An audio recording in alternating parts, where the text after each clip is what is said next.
남겨진 재의 순서. 일부 숲으로 사라진 발소리. 2009년 8월의 무더위는 한낮이 지나서도 좀처럼 수그러들지 않았다. 충청북도 청산시 외곽, 신도시 개발지역과 오래된 숲이 맞닿은 경계에 자리한 전원주택 단지는 평일 오전이면 사람의 인기척이 거의 없었다. 대부분의 집들은 주말 별장으로 쓰였고 상시 거주하는 이들도 대개 고령의 부부들이었다. 이 고요한 동네에 두 남자가 나타난 것은 오전 10시가 조금 넘은 시각이었다. 그들은 등산객의 복장을 하고 있었다. 회색 속건 티셔츠에 카키색 등산 바지, 발목까지 오는 트레킹화, 작은 배낭 하나씩. 외견상으로는 인근 청산봉을 다녀오는 중년 남성들처럼 보였다. 그들은 단지 입구의 산책로를 따라 천천히 걸어 내려왔다.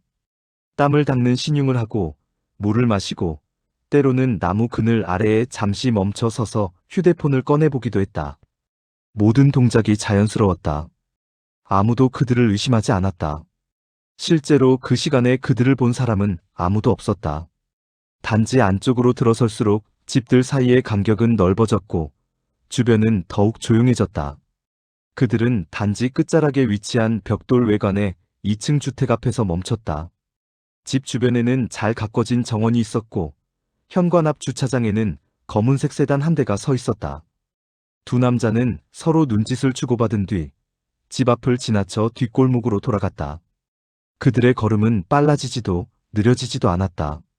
리듬이 깨지면 의심을 받는다는 것을 알고 있는 사람들의 걸음이었다. 집 뒤편은 숲과 맞닿아 있었다. 나무 울타리 너머로 참나무와 소나무가 빽빽이 들어서 있었고 낙엽이 수북이 쌓인 경사면이 시작되었다. 두 남자는 울타리를 넘지 않았다. 대신 집 뒷면의 벽을 따라 조용히 이동했다. 그들이 멈춘 곳은 1층 화장실로 보이는 작은 통풍창 앞이었다. 창문은 오래된 목재 프레임에 반투명 유리가 끼워진 형태로 잠금 장치가 낡아 보였다. 키가 큰 쪽의 남자가 배낭에서 작은 공구 세트를 꺼냈다. 일자 드라이버 하나면 충분했다. 그는 창틀과 벽 사이의 틈새에 드라이버를 밀어넣고 천천히 힘을 가했다. 삐걱거리는 소리도 유리가 깨지는 소리도 나지 않았다. 낡은 나사못이 빠져나왔고 창문이 안쪽으로 밀렸다. 남자는 손목시계를 확인했다. 10시 22분. 그가 낮은 목소리로 말했다. 15분. 동료가 고개를 끄덕였다. 말이 필요 없었다. 그들은 이미 계획을 여러 차례 반복해서 확인했고 동선을 머릿속에 그려왔다. 키 큰 남자가 먼저 창문을 통해 안으로 들어갔다. 그의 움직임은 놀라울 정도로 유연했다. 어깨를 좁혀 좁은 공간을 빠져나가고 착지할 때도 소리를 내지 않았다. 두 번째 남자도 뒤를 따랐다. 화장실 안은 좁고 어두웠다. 타일 바닥에 약간의 물기가 남아 있었고 세면대 위에는 비누와 수건이 놓여 있었다. 최근에 사용한 흔적이 있었다. 키 큰 남자가 화장실 문을 살짝 열고 복도를 살폈다. 조용했다. 인기척은 2층에서 들려왔다. 무언가를 끄는 듯한 소리, 발걸음 소리. 한 사람이었다. 그들은 복도로 나와 거실을 가로질렀다. 집안은 생각보다 넓었다. 고급 가구들이 배치되어 있었고 벽면에는 풍경화 몇 점이 걸려 있었다. 거실 한쪽에는 대형 TV와 오디오 시스템이 있었고 그 위에 CCTV 녹화 장치가 놓여 있었다. 키 작은 남자가 재빨리 다가가 장치의 전원 케이블을 뽑았다. 그러나 저장 장치는 건드리지 않았다. 본체만 무력화하면 충분했다. 2층에서 발소리가 들렸다. 누군가 계단을 내려오고 있었다. 두 남자는 재빨리 현관 옆 벽 뒤로 몸을 숨겼다. 계단을 내려오는 발걸음은 느렸고 중간중간 멈췄다. 청소를 하던 중인 듯했다. 50대 중반쯤 되어 보이는 여성이 계단 아래까지 내려왔다. 그녀는 이어폰을 끼고 있었고 작은 빗자루와 쓰레받기를 들고 있었다. 파출 도움이었다. 그녀는 거실 쪽으로 몸을 돌렸고 그 순간 키 큰 남자와 눈이 마주쳤다. 비명이 목구멍까지 올라왔지만 소리로 나오지는 못했다. 남자가 순식간에 그녀의 입을 막았고 다른 남자가 뒤에서 그녀의 팔을 잡았다. 여성은 발버둥 쳤지만 두 남자의 힘을 당해낼 수 없었다. 그들은 그녀를 거실 소파로 끌고 가 앉혔다. 키 작은 남자가 배낭에서 케이블 타이 여러 개를 꺼냈다. 검은색 플라스틱 재질로 한 번 조이면 풀리지 않는 형태였다. 조용히 하세요. 다치지 않을 겁니다. 키 큰 남자의 목소리는 낮고 차분했다. 그는 여성의 손목을 소파 팔걸이에 고정했고 발목도 묶었다. 여성은 눈물을 흘리며 고개를 끄덕였다. 입을 막은 손이 천천히 떨어졌다. 그녀는 울음을 삼키며 떨고 있었지만 소리를 지르지는 않았다. 남자들은 그녀를 남겨둔 채 집 안쪽으로 이동했다. 그들이 향한 곳은 거실 벽면이었다. 겉보기에는 일반적인 벽처럼 보였지만 키 큰 남자는 망설임 없이 벽 중앙에 액자를 들어 올렸다.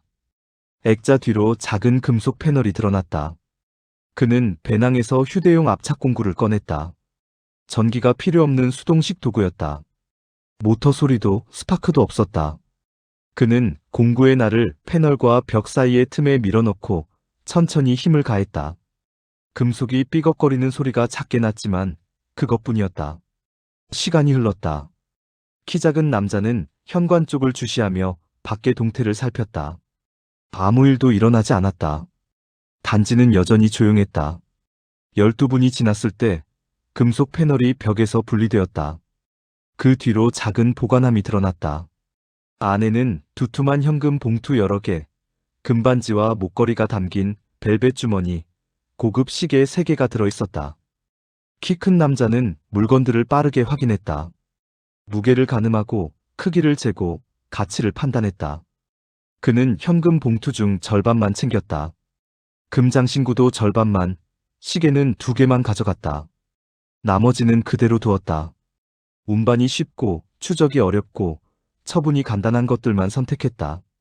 물건을 배낭에 넣고 있을 때였다. 키 큰 남자의 주머니에서 무언가 떨어졌다. 회색빛 가루가 바닥에 흩뿌려졌다. 그는 잠시 그것을 내려다보았다. 쟤였다. 그는 잠시 멈칫했지만 곧 신경 쓰지 않기로 했다. 청소하기에는 시간이 부족했고 어차피 제 정도로는 신원을 특정할 수 없다고 판단했다. 동료도 그것을 보았지만 별다른 반응을 보이지 않았다. 그들은 다시 움직였다. 시간을 확인했다. 10시 36분. 남은 시간은 1분이었다. 그들은 거실로 돌아가 여전히 소파에 묶인 여성을 확인했다. 그녀는 고개를 숙이고 있었고 여전히 울고 있었다. 키 큰 남자가 그녀 앞에 무릎을 꿇고 조용히 말했다. 1시간 후에 누가 올 겁니다. 그때까지 조용히 계세요. 여성이 고개를 끄덕였다. 남자는 더 이상 말하지 않았다. 그들은 뒷문으로 향했다. 현관이 아니라 주방을 지나 뒷마당으로 연결된 작은 문이었다. 문을 열자 뜨거운 공기가 밀려 들어왔다. 그들은 문을 나서 울타리를 넘었다. 숲이 그들을 받아들였다. 나무 그늘 아래로 들어서자 기온이 조금 낮아졌고 매미 소리가 더 크게 들렸다. 그들은 숲속 오솔길을 따라 이동했지만 발자국을 남기지 않으려 애썼다. 낙엽이 쌓인 곳을 피하고 돌과 나무 뿌리를 밟으며 걸었다. 그들의 발걸음은 빨랐지만 서두르는 느낌은 없었다. 마치 이 숲을 수없이 걸어본 사람들처럼 어디에 돌부리가 있고 어디에 웅덩이가 있는지 알고 있는 것처럼 움직였다. 15분 후 그들은 숲 반대편 페임도에 도착했다. 거기에는 낡은 경차 한 대가 서 있었다. 그들은 차에 올라 시동을 걸었다. 엔진 소리는 작았고 차는 천천히 임도를 따라 움직였다. 숲은 다시 조용해졌다. 형사 윤태호가 현장에 도착한 것은 신고가 접수되고 2시간이 지난 오후 1시였다. 그는 충북지방경찰청 강력팀 소속으로 12년째 이 일을 하고 있었다. 43세 나이에도 체력은 여전했지만 얼굴에는 피곤함이 묻어났다. 그는 검은색 세단에서 내려 현장으로 향했다. 단지 입구에는 이미 순찰차 2대가 서 있었고 감식반 요원들이 집 안팎을 오가고 있었다. 윤태호는 현관 앞에서 잠시 멈춰서서 주변을 둘러보았다. 한적한 동네였다. 주변 집들은 대부분 문이 닫혀 있었고 사람들의 모습은 보이지 않았다. 이 시간에 여기 있는 사람이라면 은퇴한 노인들이거나 재택근무를 하는 사람들 뿐일 것이었다. 그는 고개를 끄덕이며 집 안으로 들어갔다. 거실에는 파출 도우미 김순자 씨가 담요를 덮고 앉아 있었다. 그녀는 여전히 떨고 있었고 손목과 발목에는 케이블 타이를 제거한 흔적이 남아 있었다. 윤태호는 그녀에게 다가가 조심스럽게 말을 걸었다. 괜찮으세요? 김순자는 고개를 들었다. 눈이 퉁퉁 부어 있었고 목소리는 떨렸다. 네. 다행히 다치진 않았어요. 그냥 무서웠어요. 범인들에 대해 기억나는 게 있나요? 얼굴이나 목소리, 특징 같은 거요. 2명이었어요. 한 명은 키가 크고 한 명은 좀 작았어요. 둘 다 등산복을 입고 있었고 얼굴은 잘 기억이 안 나요. 너무 빨리 일어난 일이라. 윤태호는 고개를 끄덕였다. 더 이상 무리하게 질문하지 않았다. 그녀는 이미 충분히 놀란 상태였다. 그는 감식반 책임자를 찾아 집안을 둘러보았다. CCTV 녹화 장치는 전원이 꺼져 있었지만 저장 장치는 그대로 남아 있었다. 윤태호는 그 점이 이상했다. 보통 강도들은 CCTV를 완전히 파괴하거나 저장 장치를 가져가는 경우가 많았다. 하지만 이 범인들은 본체만 끄고 저장 장치는 건드리지 않았다. 마치 저장된 영상이 필요 없다는 듯이. 혹시 저장된 영상 확인했어요? 감식반 요원이 고개를 저었다. 확인했는데 카메라 자체가 작동하지 않았던 것 같습니다. 일주일 전부터 녹화가 안 되고 있었어요. 고장이었던 것 같습니다. 윤태호는 미간을 찌푸렸다. 범인들이 그것을 미리 알고 있었을까? 아니면 운이 좋았던 것일까? 그는 보관함이 있던 벽 쪽으로 이동했다. 금속 패널이 제거되어 있었고 안은 거의 비어 있었다. 집주인의 진술에 따르면 현금 약 3천만 원, 금 장신구 약 1천만 원 상당, 고급 시계 5개가 있었다고 했다. 하지만 범인들은 절반 정도만 가져갔다. 이것도 이상했다. 강도라면 최대한 많이 가져가려 하지 않을까? 윤태호는 무릎을 꿇고 바닥을 자세히 살펴보았다. 벽 아래쪽 보관함 근처에 회색빛 가루가 흩어져 있었다. 그는 손가락으로 그것을 조심스럽게 만졌다. 질감이 거칠고 약간 기름진 느낌이 있었다. 그는 가루를 비닐봉지에 담았다. 이거 분석 좀 부탁드립니다. 감식반 요원이 봉지를 받아들었다. 윤태호는 다시 일어나 집안을 천천히 걸었다. 통풍창을 통해 들어왔고 도우미를 제압했고 보관함을 열었고 물건을 일부만 가져갔고 뒷문으로 나갔다. 동선이 깔끔했다. 계획적이었다. 충동적인 범행이 아니었다. 그는 뒷문을 열고 뒷마당으로 나갔다. 나무 울타리 너머로 숲이 보였다. 울타리에는 넘어간 흔적이 있었다. 그는 울타리를 넘어 숲으로 들어갔다. 땅은 낙엽으로 덮여 있었고 명확한 발자국은 보이지 않았다. 하지만 낙엽이 흐트러진 흔적은 있었다. 누군가 이 길을 지나갔다. 윤태호는 그 흔적을 따라 조금 더 걸어갔다. 50m쯤 들어가자 흔적은 사라졌다. 범인들은 자신들의 흔적을 지우는 방법을 알고 있었다. 윤태호는 고개를 들어 숲을 바라보았다. 나무들이 빽빽했고 햇빛은 거의 들어오지 않았다. 이곳은 도시와 가까우면서도 깊은 산처럼 느껴졌다. 그는 혼잣말처럼 중얼거렸다. 산을 아는 놈이야. 그는 다시 집으로 돌아와 후배 형사 정민수를 찾았다.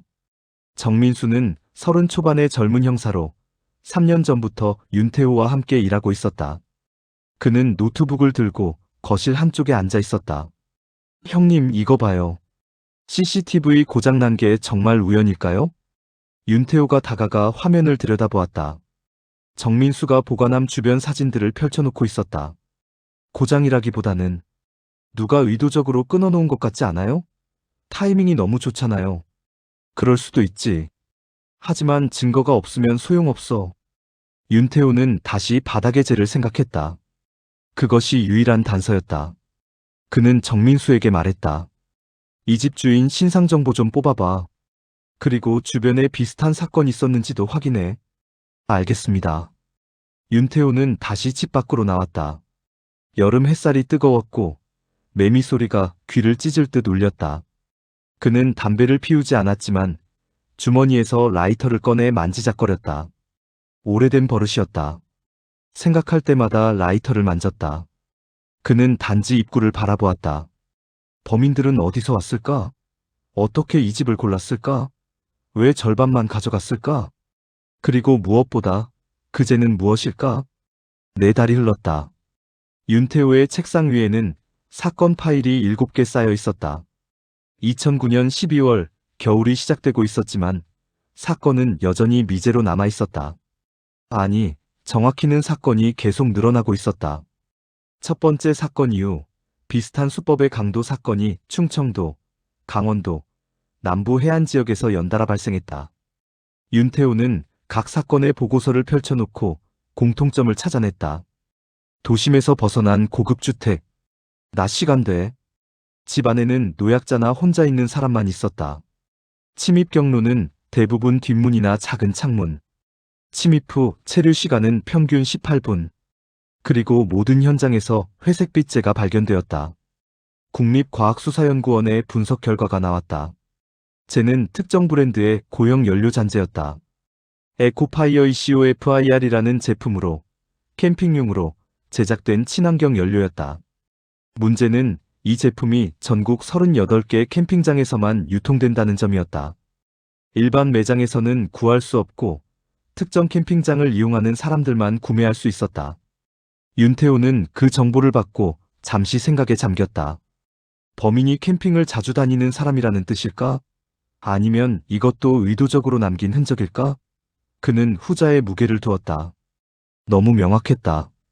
마치 나는 캠핑을 좋아하는 사람이다라고 광고하는 것 같았다. 그의 직감은 두 번째 분석 결과가 나왔을 때 확신으로 바뀌었다. 쟤에서 DNA가 검출되었다. 데이터베이스와 대조한 결과 박준성이라는 인물과 일치했다. 전과 오범, 절도와 사기 전력. 45살의 중년 남성. 윤태호는 즉시 박준성의 행적을 추적했다. 그러나 결과는 예상과 달랐다.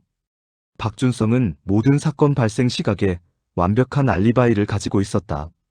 첫 번째 사건 당시에는 대전의 한 병원에서 건강검진을 받고 있었다. 진료 기록과 CCTV 영상이 남아 있었다. 두 번째 사건 때는 서울에서 친구와 만나 식사를 했다. 신용카드 결제 내역과 식당 CCTV가 있었다. 세 번째, 네 번째, 다섯 번째 사건도 마찬가지였다. 교통카드 사용 내역, 휴대폰 위치 기록, 통화 내역, 모든 것이 박준성이 현장에 없었다는 것을 증명했다. 윤태호는 정민수와 함께 박준성을 소환했다. 신문실에 앉은 박준성은 비협조적이었지만 당황하거나 긴장한 기색은 없었다. 오히려 자신만만해 보였다. 형사님, 저는 아무것도 모릅니다. DNA가 나왔다고요? 그게 어떻게 된 건지 저도 모르겠네요. 윤태호는 그를 가만히 바라보았다. 박준성의 눈빛은 흔들리지 않았다. 그는 자신이 결백하다는 것을 알고 있었다. 윤태호는 천천히 입을 열었다. 당신은 범인이 아니에요. 박준성의 표이 미묘하게 변했다. 혼란, 의심, 그리고 약간의 분노가 뒤섞인 표정. 뭐라고요? 누군가 당신을 이용했어요. 당신의 DNA를 현장에 남겨서 우리가 당신을 의심하도록 만든 거예요. 박준성은 입을 다물었다. 그의 손이 미세하게 떨렸다. 윤태호는 계속 말했다. 당신을 아는 사람이에요. 당신의 전과 습관, 동선을 아는 사람. 당신이 캠핑을 자주 간다는 것도 알고 있고 당신의 DNA를 채취할 수 있었던 사람. 생각나는 사람 있나요? 박준성은 한참 동안 아무 말도 하지 않았다. 그의 눈동자가 좌우로 움직였다. 기억을 더듬고 있었다. 그러나 그는 결국 고개를 저었다. 모르겠어요. 그런 사람이 여러 명일 텐데. 윤태호는 더 이상 그를 압박하지 않았다. 박준성은 풀려났지만 감시 대상으로 남았다. 진짜 범인은 여전히 밖에 있었다.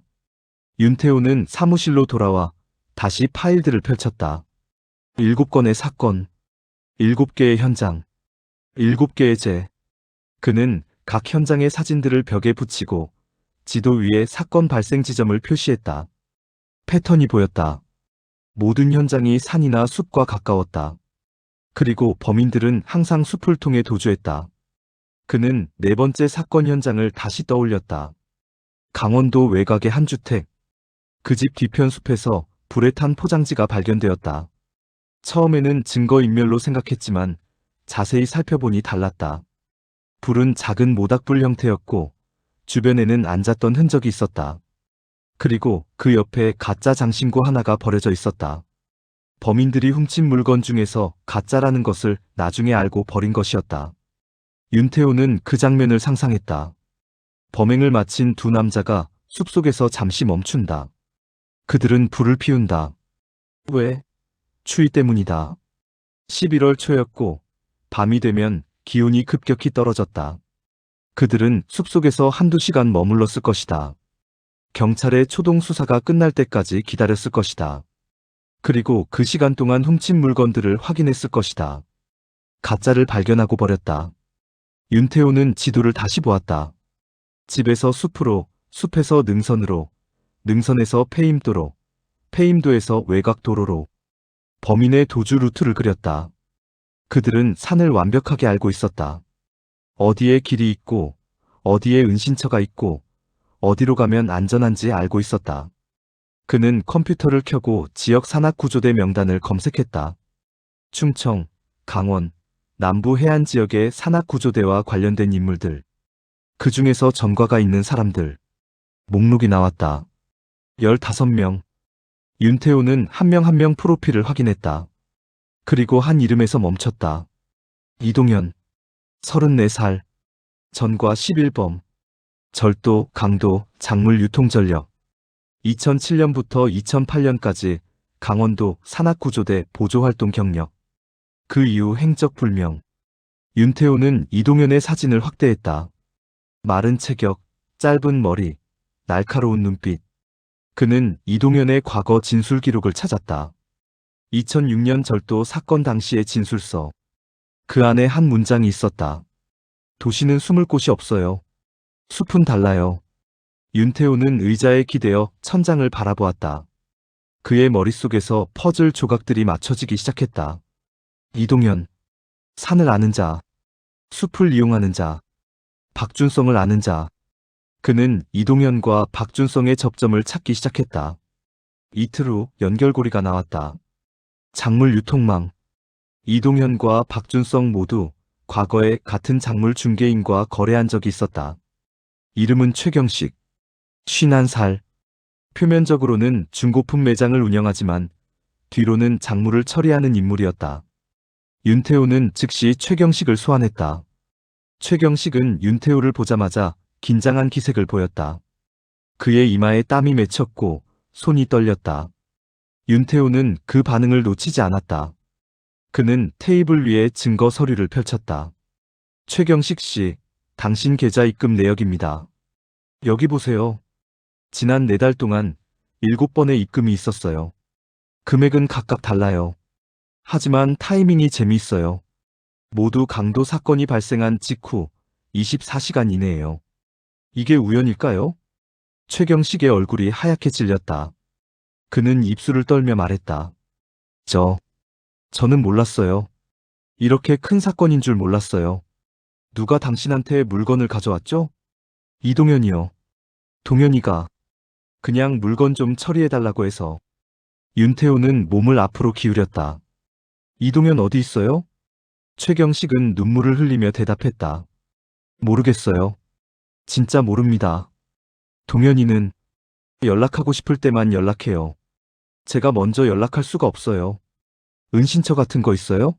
자주 가는 곳이나 숨어 지내는 장소? 최경식은 한참을 망설이다가 고개를 끄덕였다. 산에 뭔가 있다고 들었어요. 폐임도 끝쯤에. 헬기로도 못 보는 곳이라고. 윤태호는 정민수를 불렀다. 그들은 지도를 펼치고 최경식의 진술을 바탕으로 가능한 위치를 추정했다. 강원도 북부 산간지역. 폐임도가 여러 곳 있었지만 그 중에서도 가장 외진 곳은 3군데였다. 윤태호는 팀원들을 소집했다. 하지만 그는 대규모 검거 작전을 펼치지 않기로 했다. 이동현은 산을 아는 사람이었다. 경찰이 대거 움직이면 눈치챌 것이고 도주할 것이었다. 대신 그는 단독으로 움직이기로 했다. 잠복, 기다림. 그것이 그의 방식이었다. 강원도 북부의 산은 12월 중순이 되자 눈으로 덮이기 시작했다. 윤태호는 폐임도 근처 숲속에 차를 세우고 5일째 잠복 중이었다. 차 안에는 도시락, 물, 쌍안경, 그리고 무전기가 있었다. 그는 히터를 최소한으로 틀어놓고 창문을 조금 열어 김서림을 방지했다. 첫날은 아무 일도 일어나지 않았다. 둘째 날도 마찬가지였다. 셋째 날 저녁, 폐임도 끝에 있는 오래된 헛간에서 빛이 보였다. 윤태호는 쌍안경을 들었다. 희미한 불빛이었다. 랜턴이나 촛불처럼 보였다. 누군가 그곳에 있었다. 넷째 날 아침, 눈이 내렸다. 얇게 쌓인 눈 위로 발자국이 나타났다. 윤태호는 차에서 내려 조심스럽게 다가갔다. 발자국은 헛간에서 시작해 숲속으로 이어졌다. 그리고 1시간 후 다시 헛간으로 돌아왔다. 한 사람의 발자국이었다. 다섯째 날 아침, 윤태호는 결심했다. 그는 차에서 내려 헛간으로 향했다. 발소리를 죽이며 천천히 다가갔다. 헛간 문은 낡았고 틈새로 안이 보였다. 침낭 하나, 배낭 2개, 작은 난로. 그리고 한 남자가 난로 앞에 앉아 있었다. 이동현이었다. 윤태호는 문을 열었다. 삐걱거리는 소리가 났고 이동현이 고개를 돌렸다. 두 사람의 눈이 마주쳤다. 이동현은 놀라지 않았다. 오히려 웃었다. 형사님, 어떻게 찾으셨어요? 윤태호는 대답하지 않았다. 그는 한 걸음 안으로 들어갔다. 이동현, 당신을 강도 혐의로 체포합니다. 이동현은 손을 들어 저항하지 않았다. 그는 여전히 웃고 있었다. 증거는요? 어떤 증거로 절 잡으시는 건데요? 윤태호는 그의 배낭을 가리켰다. 그 안에 훔친 물건들 있죠? 그리고 당신 거래처 최경식이 자백했어요. 당신이 7건 모두 지시했다고. 이동현의 웃음이 조금 사라졌다. 그는 고개를 끄덕였다. 그래요. 경식이가 말했군요. 뭐 예상했어요. 공범은? 김우재. 제 옛날 친구예요. 지금은 도망갔을 겁니다. 윤태호는 무전기를 꺼내 지원을 요청했다. 30분 후 경찰차 2대가 도착했고 이동현은 체포되었다. 그는 차에 오르면서 윤태호를 돌아보았다. 형사님, 하나만 물어봐도 될까요? 뭔데요? 어떻게 절 찾으셨어요? 진짜로요. 윤태호는 잠시 침묵했다가 대답했다. 당신이 남긴 재 때문이에요. 이동현의 표정이 굳었다. 재요? 그게 무슨... 당신은 쟤를 의도적으로 남겼어요. 박준성을 범인으로 만들려고. 하지만 당신은 실수를 했어요. 쟤를 남기는 방식이 당신만의 습관이었거든요. 이동현은 고개를 갸웃했다. 윤태호는 계속 말했다. 당신은 고형 연료를 부러뜨려 쓰는 버릇이 있어요. 작게 쪼개서. 그게 습관이에요. 국과수가 분석한 결과 7개 현장에서 나온 재의 조각 크기, 아픈 패턴, 분말 비율이 모두 똑같았어요. 그건 한 사람의 손에서 나온 거예요. 당신 손이요. 이동현은 입을 다물었다. 그의 눈빛이 처음으로 흔들렸다. 차 문이 닫혔고 차는 천천히 움직이기 시작했다. 윤태호는 그 자리에 서서 눈 내리는 숲을 바라보았다. 숲은 다시 조용해졌다. 이부 거짓 단서의 얼굴, 신문실의 형광등은 차가운 빛을 쏟아냈다. 회색 벽, 회색 바닥, 회색 테이블. 모든 것이 색을 잃은 공간이었다. 박준성은 테이블 반대편에 앉아 팔짱을 낀 채 윤태호를 바라보고 있었다. 그의 얼굴에는 짜증과 피로가 뒤섞여 있었지만 두려움은 없었다. 45회를 살아오며 경찰서 조사실에 앉아본 횟수가 손에 꼽을 정도는 아니었다. 그는 이 과정이 어떻게 흘러가는지 알고 있었다. 윤태호는 박준성의 얼굴을 가만히 들여다보았다. 전과 오범, 절도 3건, 사기 2건. 하지만 폭력 전력은 없었다. 그는 몸을 쓰는 범죄자가 아니라 머리를 쓰는 범죄자였다. 빈집을 노리고 귀중품을 훔치고 흔적을 지우고 조용히 사라지는 유형. 하지만 이번 사건들은 달랐다. 더 조직적이고, 더 계산적이고, 더 대담했다. 박준성의 스타일이 아니었다. 윤태호는 천천히 입을 열었다. 목소리는 낮았고, 감정이 배제되어 있었다. 박준성 씨, 다시 한번 묻겠습니다. 지난 8월 14일, 청산시 전원주택 단지 강도 사건 당시 어디 계셨습니까? 박준성은 한숨을 쉬었다. 그는 이미 같은 질문을 4번째 듣고 있었다. 말했잖아요. 대전에 있었어요. 중산대학병원에서 건강검진 받았다고요. 기록 다 남아있어요. 기록이 남아있다는 건 압니다. 하지만 당신 DNA가 현장에서 나왔어요. 박준성의 눈빛이 날카로워졌다. 그게 말이 되냐고요? 제가 대전에 있었는데 어떻게 청산에 있을 수가 있어요? 분신술이라도 부렸나요? 그게 제가 궁금한 겁니다. 윤태호는 테이블 위에 투명 증거 봉투를 올려놓았다. 안에는 회색빛의 샘플이 들어있었다. 박준성은 그것을 물끄러미 바라보았다. 이게 뭔데요? 현장에서 발견된 재입니다. 에코파이어라는 고형 연료의 잔재예요. 국과수 분석 결과 여기서 당신 DNA가 검출됐어요. 이 연료는 특정 캠핑장에서만 판매됩니다. 당신 캠핑 자주 다니죠? 박준성의 표정이 미묘하게 변했다. 처음으로 당황한 기색이 보였다. 캠핑은 가끔 가요. 그게 범죄예요? 아니요. 하지만 당신이 자주 가는 캠핑장 중 하나가 에코파이어를 판매하는 곳이더군요. 강원도 평창의 솔박 캠핑장. 박준성은 입술을 깨물었다. 그는 손가락으로 테이블을 툭툭 두드리기 시작했다. 생각하는 사람의 무의식적인 습관이었다. 윤태호는 그 손가락을 주시했다. 박준성은 무언가 계산하고 있었다.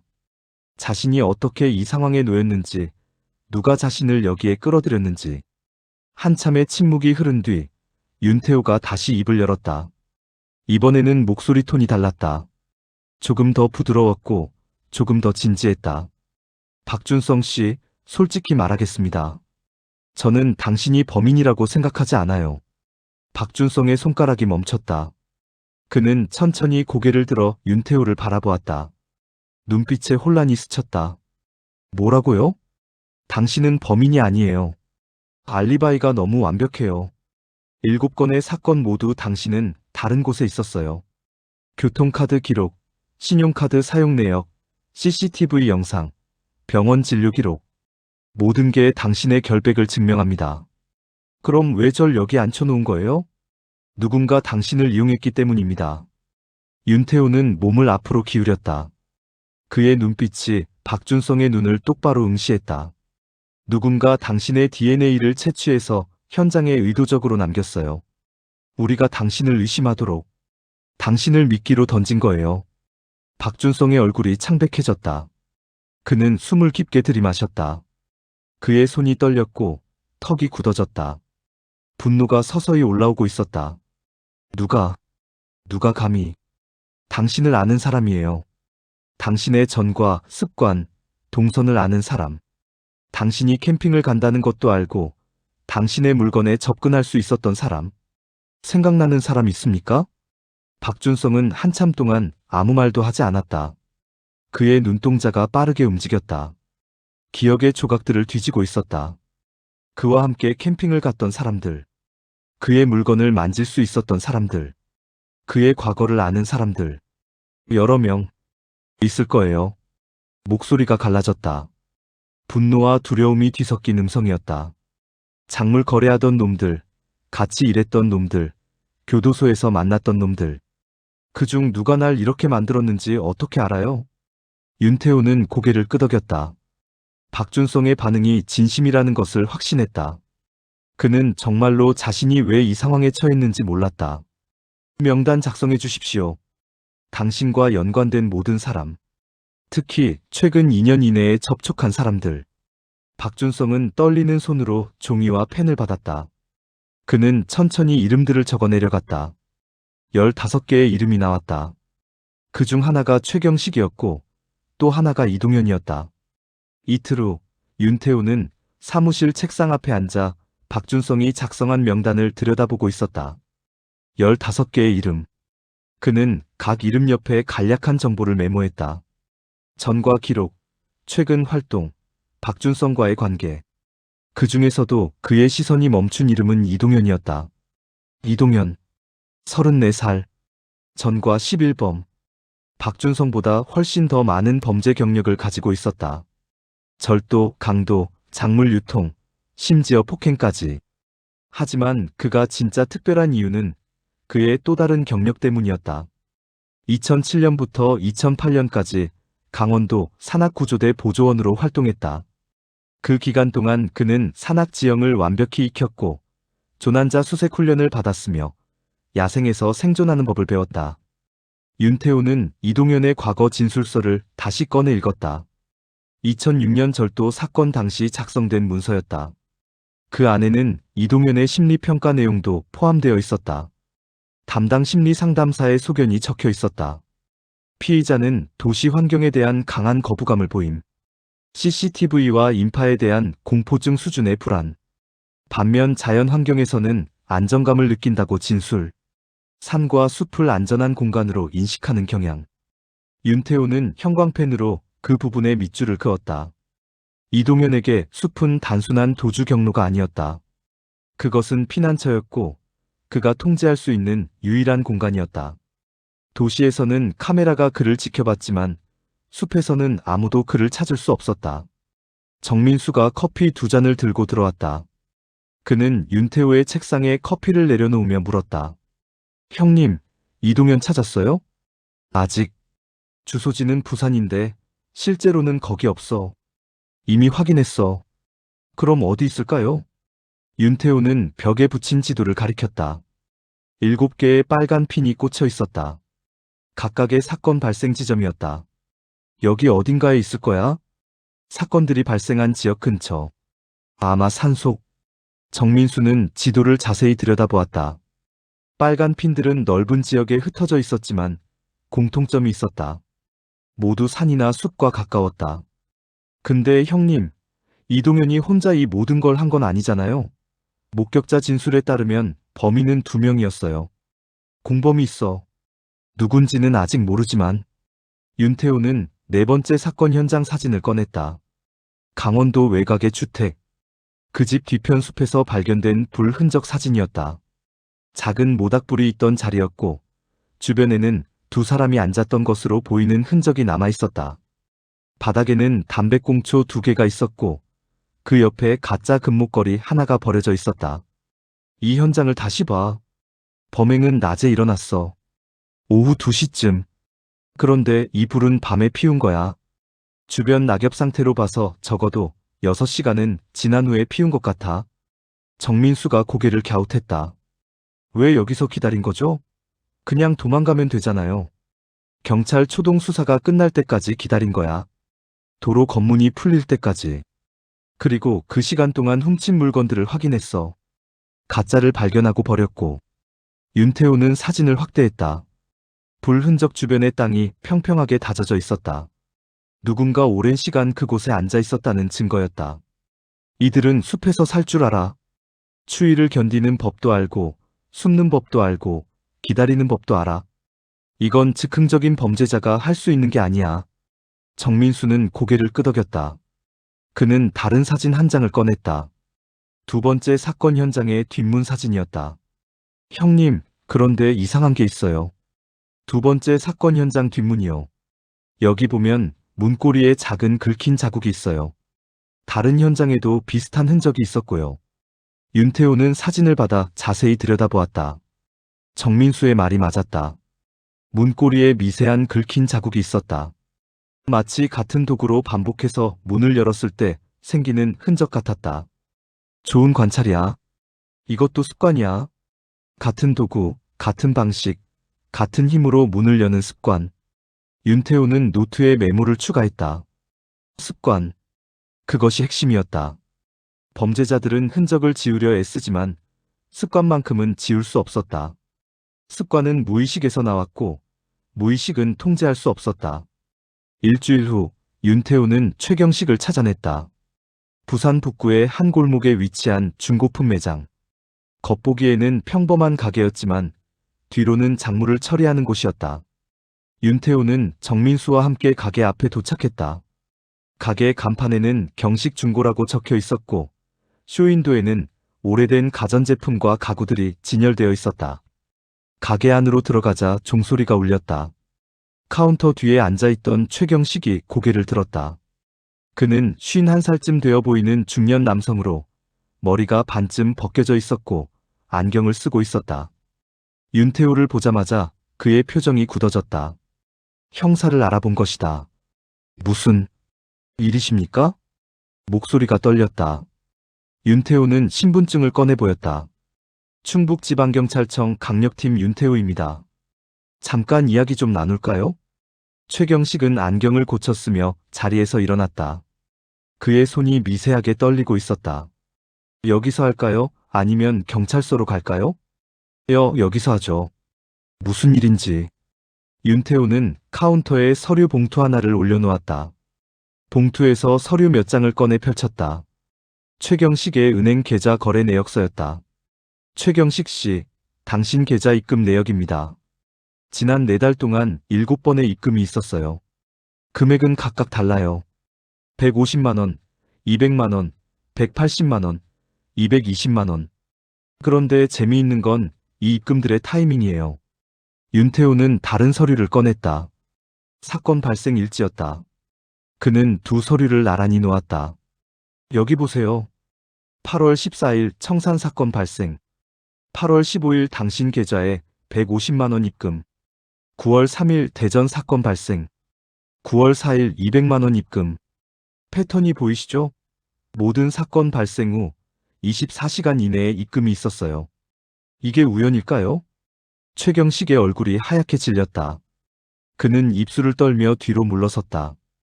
윤태호는 한 걸음 앞으로 나갔다. 누가 당신한테 물건을 가져왔습니까? 저는 이동현이죠? 최경식의 눈이 커졌다. 그는 고개를 가로저었지만 부정하는 힘이 없었다. 저는 몰랐어요.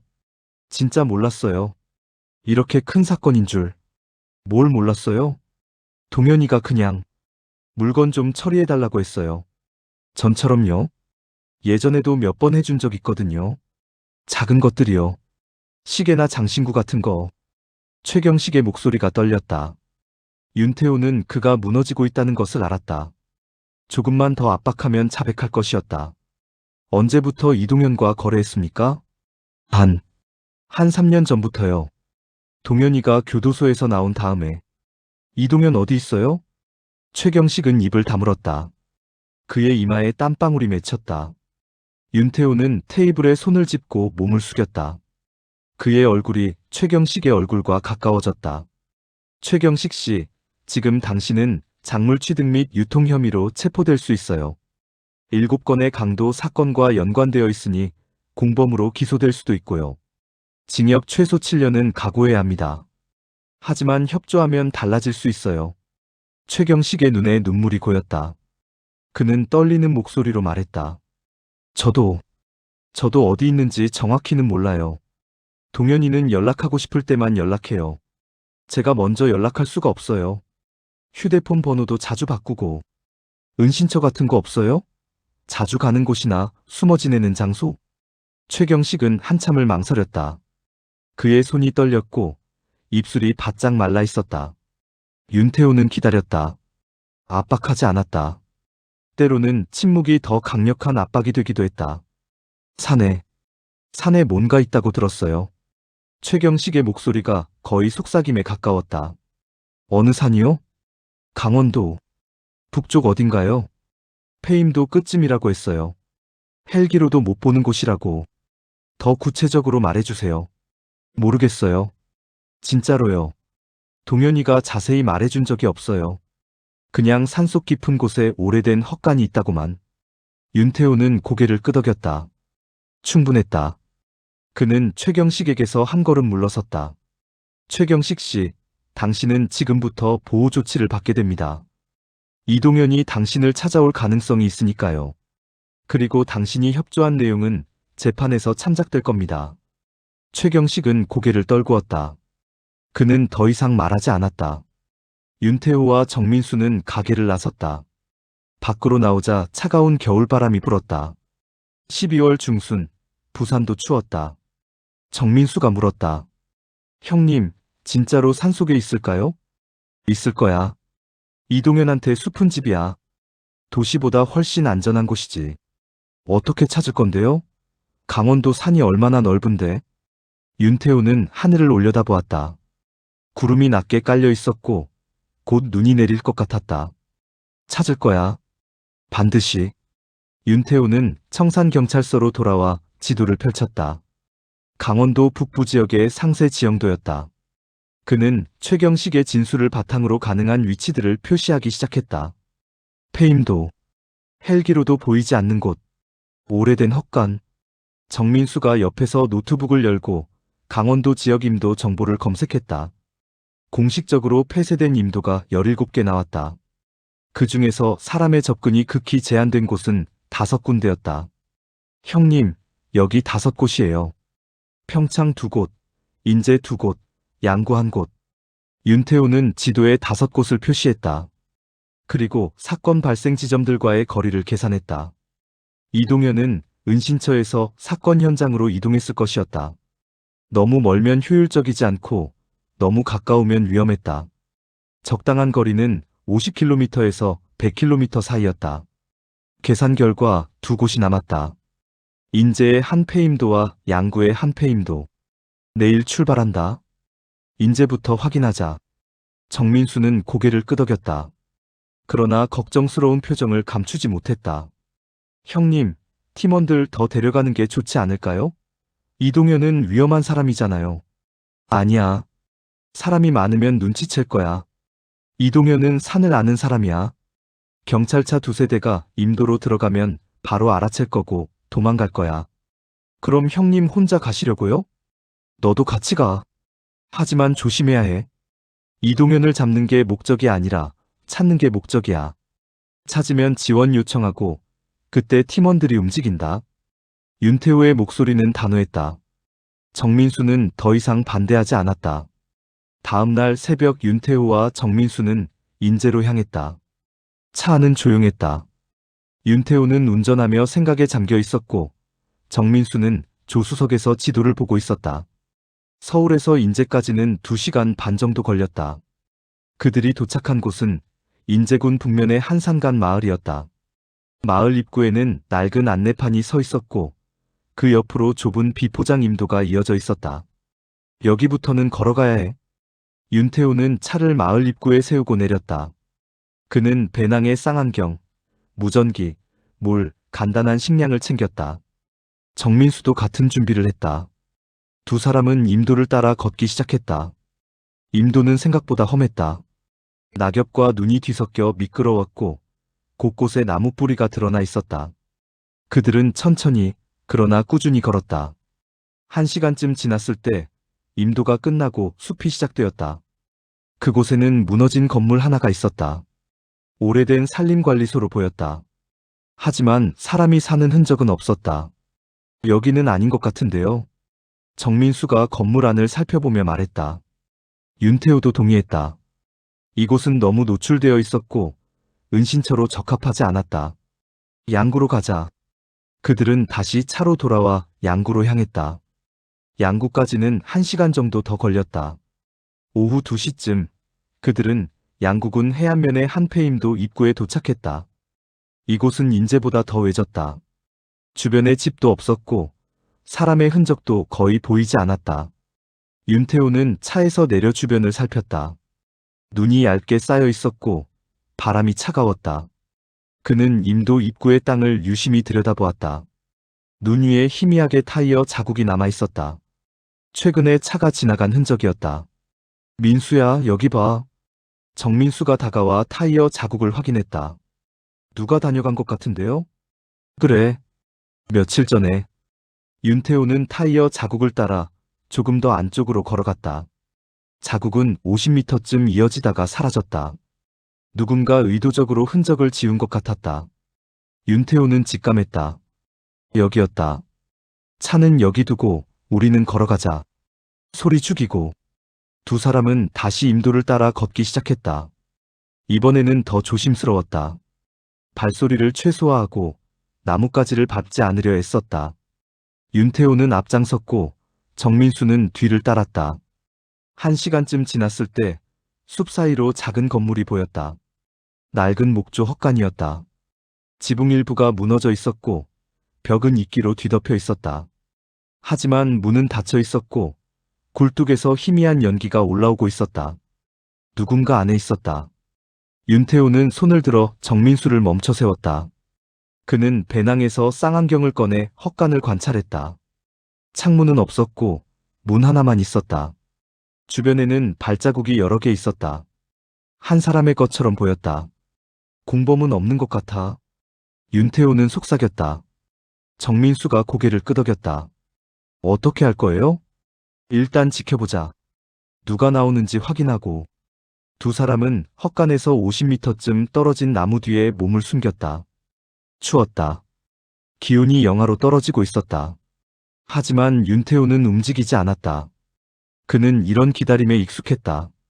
형사생활 12년 동안 그는 수없이 잠복했고 기다렸고 관찰했다. 해가 지기 시작했다. 숲이 어두워졌다. 헛간 안에서 불빛이 새어나왔다. 랜턴이나 촛불 같았다. 그리고 저녁 6시쯤 헛간 문이 열렸다. 한 남자가 나왔다. 윤태호는 쌍안경을 들었다. 남자는 30대 중반쯤 되어 보였다. 마른 체격의 짧은 머리, 두꺼운 패딩을 입고 있었다. 얼굴이 선명하게 보였다. 이동현이었다. 이동현은 헛간 앞에 서서 주변을 둘러보았다. 그의 눈빛이 날카로웠다. 마치 숲의 일부인 것처럼 그는 자연스럽게 주변과 하나가 되어 있었다. 그는 잠시 서 있다가 다시 헛간 안으로 들어갔다. 문이 닫혔다. 윤태호는 쌍안경을 내렸다. 찾았어. 정민수의 얼굴에 안도와 긴장이 교차했다. 지금 잡을까요? 아니. 공범이 어디 있는지 모르잖아. 일단 감시하면서 지원 요청하자. 윤태호는 무전기를 꺼냈다. 하지만 신호가 잡히지 않았다. 이곳은 너무 깊은 산속이었다. 그는 정민수에게 말했다. 네가 차로 돌아가서 본부에 연락해. 지원 요청하고. 나는 여기 남아서 감시할게. 혼자 남으시려고요? 위험하지 않아요? 괜찮아. 난 그냥 지켜보기만 할 거야. 절대 혼자 접근하지 않을게. 정민수는 망설였지만 윤태호의 단호한 눈빛에 결국 고개를 끄덕였다.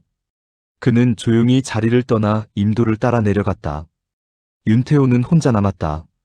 밤이 깊어졌다. 기온이 더 떨어졌다. 윤태호는 나무에 기대 앉아 헛간을 바라보았다. 불빛은 여전히 켜져 있었고 굴뚝에서는 계속 연기가 올라왔다. 이동현은 안에서 무엇을 하고 있을까? 훔친 물건들을 정리하고 있을까? 아니면 그냥 쉬고 있을까? 시간이 흘렀다. 자정이 가까워졌다. 윤태호의 눈꺼풀이 무거워졌다. 하지만 그는 졸지 않았다. 그는 주머니에서 라이터를 꺼내 만지작거렸다. 차가운 금속 감촉이 그를 깨어있게 했다. 그때 헛간 문이 다시 열렸다. 이동현이 나왔다. 이번에는 배낭을 메고 있었다. 그는 주변을 살피더니 숲속으로 걸어 들어갔다. 윤태호는 조심스럽게 그를 따라갔다. 거리를 유지하며 소리를 죽이며. 이동현은 숲속 오솔길을 따라 20분쯤 걸었다. 그가 멈춘 곳은 작은 샘이 있는 곳이었다. 그는 무릎을 꿇고 물을 떠마셨다. 그리고 배낭에서 빈 물통을 꺼내 물을 채웠다. 윤태호는 나무 뒤에 숨어 그를 지켜보았다. 이동현은 다시 헛간으로 돌아갔다. 윤태호도 조용히 자신의 자리로 돌아왔다. 그는 이제 확신했다. 이동현은 혼자였다. 공범은 어디 다른 곳에 있거나 아니면 이미 떠났을 것이었다. 새벽 4시쯤 윤태호는 발소리를 들었다. 정민수가 돌아오고 있었다. 그 뒤로 팀원 4명이 더 따라왔다. 모두 조용히 움직였다. 윤태호는 그들을 맞이하며 상황을 설명했다. 이동현 혼자 안에 있어. 공범은 없는 것 같아. 우리는 해 뜰 때까지 기다렸다가 접근한다. 팀원들은 고개를 끄덕이며 각자 위치를 잡았다. 헛간을 포위했다. 도망칠 길은 없었다. 해가 떠올랐다. 하늘이 밝아지기 시작했다. 오전 7시쯤 헛간 문이 열렸다. 이동현이 나왔다. 그는 기지개를 켜며 주변을 둘러보았다. 그리고 그때 윤태호가 나무 뒤에서 나왔다. 이동현. 이동현의 몸이 굳었다. 그는 천천히 고개를 돌려 윤태호를 바라보았다. 그의 얼굴에 놀람은 없었다. 오히려 미소가 번졌다. 형사님, 어떻게 찾으셨어요? 윤태호는 한 걸음씩 다가갔다. 팀원들도 숲에서 나와 이동현을 포위했다. 이동현은 손을 들어 저항하지 않겠다는 의사를 표시했다. 이동현, 당신을 강도 및 절도 혐의로 체포합니다. 이동현은 웃음을 멈추지 않았다. 그는 윤태호를 똑바로 바라보며 말했다. 나 같은 애들 수사하다 보면 헷갈리죠? 박준성이 범인 같았을 거예요. 윤태호는 대답하지 않았다. 그는 이동현에게 수갑을 채웠다. 공범은 어디 있습니까? 김우재요? 진작 도망갔을 겁니다. 걔는 겁이 많아서. 윤태호는 고개를 끄덕였다. 팀원들이 헛간을 수색했다. 안에는 훔친 물건들이 있었고 고형 연료 몇 개도 있었다. 윤태호는 그 연료를 보며 생각했다. 습관. 이동현은 연료를 부러뜨려 쓰는 습관이 있었다. 그 습관이 그를 여기까지 데려왔다. 이동현은 경찰차에 태워졌다. 차가 움직이기 전 그는 창밖을 바라보았다. 숲이 보였다. 그가 그토록 사랑했던, 그를 숨겨주던 숲. 하지만 이제 그 숲도 그를 지켜주지 못했다. 차가 출발했다. 윤태호는 그 뒤를 따라 자신의 차에 올랐다. 정민수가 운전석에 앉으며 물었다. 형님, 정말 끝난 건가요? 윤태호는 고개를 끄덕였다. 아직 공범을 잡아야 해. 그리고 재판도 남았어. 하지만 이동현은 끝났어. 차가 임도를 따라 내려갔다. 숲이 점점 멀어졌다. 윤태호는 창밖을 바라보며 생각했다. 범죄는 완벽할 수 없다. 인간이 하는 일이기 때문이다. 그리고 인간은 언제나 습관을 남긴다. 그 습관이 진실을 말한다. 눈이 다시 내리기 시작했다. 하얀 눈송이들이 유리창에 부딪혔다가 녹아내렸다. 윤태호는 라이터를 만지작거리며 눈을 감았다. 긴 밤이 끝났다. 삼보불 속에 남은 이름. 청산경찰서 신문실의 시계는 오후 3시를 가리키고 있었다. 이동현은 테이블 맞은편에 앉아 있었다. 수갑은 풀렸지만 그의 손목에는 여전히 붉은 자국이 남아 있었다. 그는 편안한 자세로 의자에 기대어 윤태호를 바라보고 있었다. 그의 눈빛에는 여전히 여유가 남아 있었다. 체포된 사람의 눈빛이 아니었다. 윤태호는 이동현의 표정을 읽으려 했다. 12년간의 형사생활로 그는 사람의 얼굴에서 진실과 거짓을 구분하는 법을 배웠다. 하지만 이동현은 달랐다. 그의 얼굴은 마치 가면처럼 아무것도 드러내지 않았다. 윤태호는 테이블 위에 태블릿 하나를 올려놓았다. 이동현 씨, 증거는 충분합니다. 당신 은신처에서 훔친 물건들이 발견됐고 최경식의 자백도 있어요. 7건 모두 당신이 지시했다는 진술이 녹화되어 있습니다. 이동현은 천천히 고개를 끄덕였다. 부정하지 않았다. 오히려 그는 미소를 지었다. 최경식이 말했군요. 예상했어요. 경식이는 원래 약한 사람이거든요. 그럼 인정하시는 겁니까? 증거가 있다면서요? 그럼 인정할 수밖에 없죠. 윤태호는 태블릿 화면을 켰다. 최경식의 자백 영상이 재생되기 시작했다. 화면 속에서 최경식은 눈물을 흘리며 떨리는 목소리로 말하고 있었다. 이동현이 물건을 가져왔고 자신은 그것을 처리했을 뿐이라고. 7건 모두 이동현의 짓이었다고. 이동현은 화면을 가만히 바라보았다. 그의 미소가 조금씩 사라졌다. 턱선이 굳어졌고 눈빛이 차갑게 변했다. 영상이 끝났다. 윤태호는 태블릿을 끄고 이동현을 똑바로 바라보았다. 공범 김우재는 어디 있습니까? 모르겠어요. 우재는 겁이 많아서 진작 도망갔을 겁니다. 부산 쪽으로 갔을 거예요. 거기 친척이 있거든요. 윤태호는 메모를 했다. 이동현의 진술은 담담했고 숨기려는 기색이 없었다. 마치 이미 모든 것을 포기한 사람처럼 보였다. 하지만 윤태호는 그것이 연기라는 것을 알고 있었다. 이동현은 아직 한 가지를 숨기고 있었다. 이동현 씨, 당신이 박준성을 미끼로 쓴 이유가 뭡니까? 이동현의 눈빛이 흔들렸다. 처음으로 그의 가면에 금이 갔다. 미끼요? 젤을 현장에 의도적으로 남겼죠. 박준성의 DNA가 묻은 젤을. 우리가 박준성을 의심하도록. 이동현은 잠시 침묵했다. 그는 손가락으로 테이블을 가볍게 두드렸다. 생각하는 사람의 습관이었다. 윤태호는 기다렸다. 압박하지 않았다. 준성이는 옛날 친구였어요. 이동현의 목소리가 낮아졌다. 같이 일했던 적도 있고, 같이 교도소에 있었던 적도 있어요.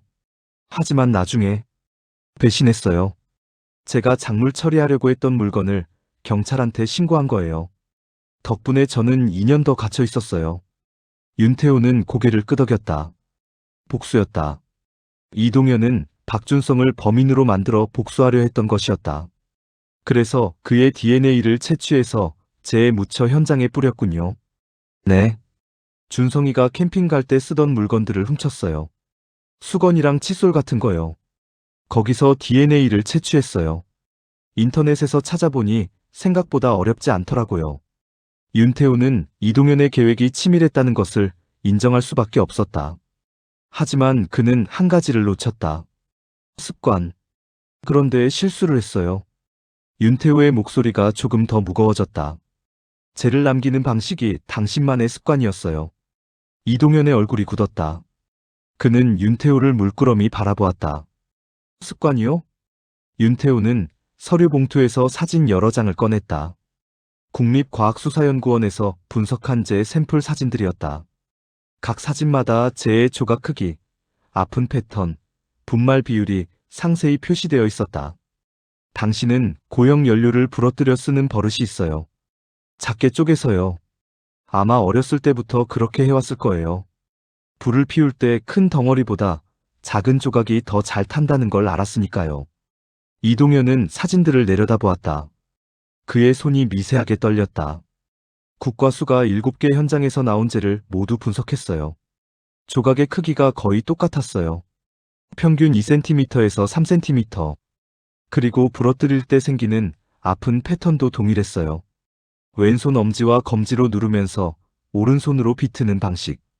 분말 비율도 일정했어요. 이건 한 사람의 손에서 나온 거예요. 윤태호는 사진 하나를 이동현 앞으로 밀었다. 당신 손이에요. 이동현은 한참 동안 사진을 바라보았다. 그의 눈빛이 흔들렸다. 처음으로 당황한 표정이 드러났다. 그는 천천히 고개를 들어 윤태호를 바라보았다. 습관은 거짓말하지 않아요. 윤태호의 목소리는 조용했지만 단호했다. 당신은 박준성의 DNA를 재에 묻혔어요. 우리가 그를 의심하도록. 하지만 재를 만드는 과정에서 당신만의 습관이 남았어요.